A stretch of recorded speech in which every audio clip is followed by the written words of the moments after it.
This is really interesting. Projects like Breakthrough Starshot imagine gram-scale probes pushed by huge laser arrays. This is interesting, but there's drawbacks. Like if you park the laser beams, so like gathering money near the Parker probe.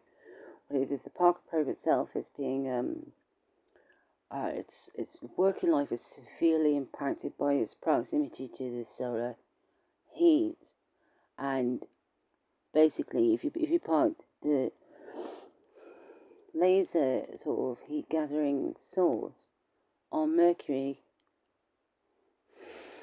it would still be very hot, and you wouldn't need to defend it as hard. Just thought about the Parker probe. Also, the satellite does not orbit around the sun in tight orbit. That's interesting, right? That it only needs to stand still because it's so close to the giant mass of the sun. Right? Okay, so what I can gather, the existing missions like Voyager have been slingshotting in magnetic fields to get out of the solar system quicker. What if a similar but not same principle like relay stations would be needed? The further you are away from the sun and the source of your laser, right, the less it's going to work, isn't it? Because of light scattering gravity.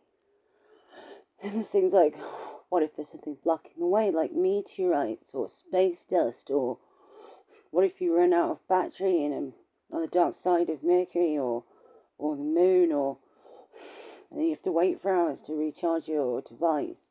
Would it be better if they parked some probes, which is say probes and relay power stations, in predictable places so that they can recharge on their way out of the galaxy?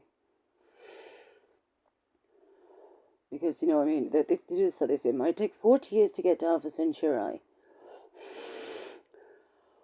Or way longer if you run out of batteries as soon as you leave the sun's solar, you know what I mean, like magnetic field. Then there's the solar magnetic field itself. Is that going to impact your magnetics?